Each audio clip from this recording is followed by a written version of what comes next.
भारत के करोड़ों लोगों की आर्थिक तस्वीरें बदलने जा रही हैं, जहां पर उनकी सैलरी से लेकर पेंशन तक में भरी भारी बढ़ोतरी देखने को मिलेगी। तो तैयार हो जाइए सभी पेंशनधारियों, जिसका इंतजार आप बरसों से कर रहे थे। अब इस नए वर्ष में वह आपका सपना साकार होने जा रहा है। नमस्कार दोस्तों, स्वागत है आपका विद्याधाम चैनल में। दोस्तों, आज हम बात करने जा रहे हैं सभी पेंशनधारियों के बारे में, जहां पर उन्हें नए वर्ष से उनकी सैलरी से लेकर पेंशन में बड़ी बढ़ोतरी देखने को मिलेगी।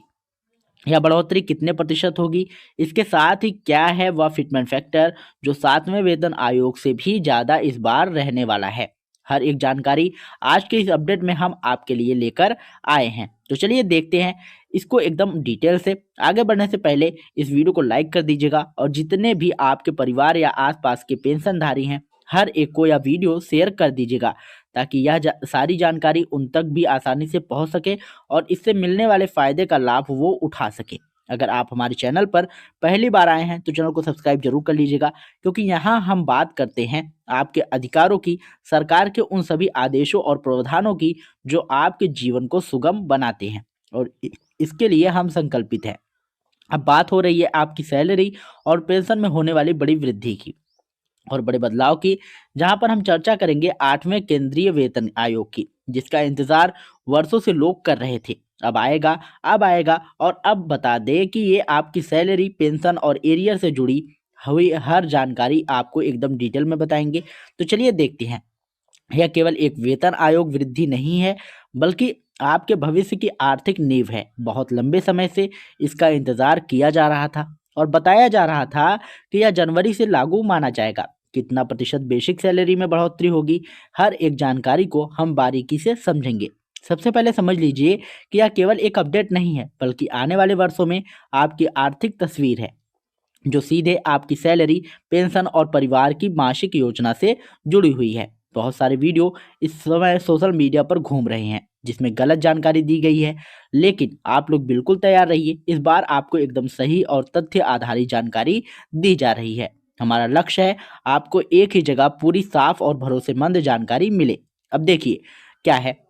1 जनवरी 2026 यह वही आधार तारीख मानी जा रही है जिससे नई गणना शुरू होगी। इसका मतलब यह नहीं है कि उसी दिन बढ़ी हुई सैलरी या पेंशन आपके खाते में आ जाएगी, बल्कि इसका सही अर्थ यह है कि नई सिफारिशों की गणना इसी तारीख से मानी जाएगी। यानी जनवरी 2026 से आपका एरियर जुड़ना शुरू हो जाएगा, भले ही भुगतान बाद में हो। अब बात करते हैं फिटमेंट फैक्टर की। आसान भाषा में समझिए, यह वही फैक्टर है जिसके आधार पर तय होता है कि आपकी सैलरी और पेंशन कितनी बढ़ेगी। सातवें वेतन आयोग में फिटमेंट फैक्टर 2.57 था। इस बार उम्मीद की जा रही है कि यह बढ़कर लगभग 2.86 हो सकता है।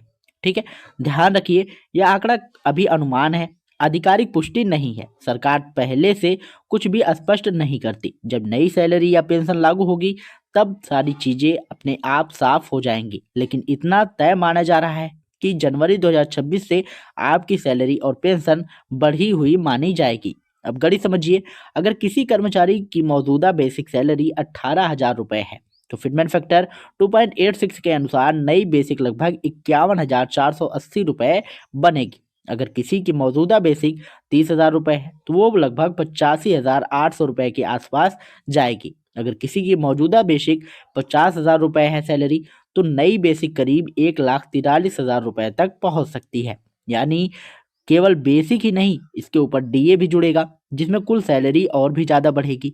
अब पेंशनरों की बात करें, अगर किसी पेंशनधारी की मौजूदा बेसिक पेंशन 25,000 रुपये है तो नई पेंशन लगभग 71,500 रुपये के आसपास पहुंच सकती है। अगर किसी की मौजूदा बेसिक पेंशन 35,000 रुपये है तो वो 1 लाख के करीब पहुंच सकती है। रैंक और सेवा अवधि के अनुसार थोड़ा बहुत अंतर हो सकता है, लेकिन मूल सिद्धांत यही काम करने वाला है। बेसिक बढ़ेगा तो पेंशन भी मजबूत होगी। अब बात करते हैं एरियर की। याद रखिए, यह कोई बोनस नहीं है या आपका रुका हुआ पैसा। अगर जनवरी 2026 से लागू होकर भुगतान बाद में किया जाता है तो जितने महीनों की देरी होगी उतने महीनों का एरियर एक साथ मिलेगा। कई बार या 18 से 24 महीने तक भी हो सकता है। इसलिए जब एक साथ बड़ी रकम आए तो बिना योजना के खर्च ना करें। सबसे पहले पुराने कर्ज या देनदारी खत्म करें, फिर कुछ हिस्सा भविष्य की बचत और निवेश में लगाएं। बाकी राशि का उपयोग अपने जरूरतों के लिए करें, लेकिन समझदारी से। डीए और डीआर की बात करें तो यह साल में 2 बार जनवरी और जुलाई में अपडेट होता है। रुका हुआ डीए और डीआर एरियर भी आपको मिलेगा। डीए को बेसिक में मर्ज किया जाएगा नहीं, यह सरकार की नीतिगत फैसला होगा। जब तक आधिकारिक अधिसूचना नहीं आती है, इसे केवल संभावना ही माने। अंत में एक जरूरी बात, अपना जीवन प्रमाण पत्र समय पर जमा करें। बैंक और पेंशन पोर्टल पर अपने रिकॉर्ड अपडेट रखें। डेटा को सही मिलान जरूरी है ताकि आपकी पेंशन कभी ना रुके। तो याद रखिए, नए साल से आपकी आर्थिक तस्वीरें बदलने जा रही हैं। तो दोस्तों, आपको ये जानकारी पसंद आई हो तो वीडियो को लाइक करिएगा, शेयर करिएगा, और यदि चैनल पर पहली बार आए हो तो चैनल को सब्सक्राइब करके बेल आइकन जरूर दबाइएगा। और अगर आपको इससे रिलेटेड कोई भी समस्या हो तो आप लोग कमेंट बॉक्स में बता सकते हैं। हमारी टीम आपकी पूरी सहायता करेगी।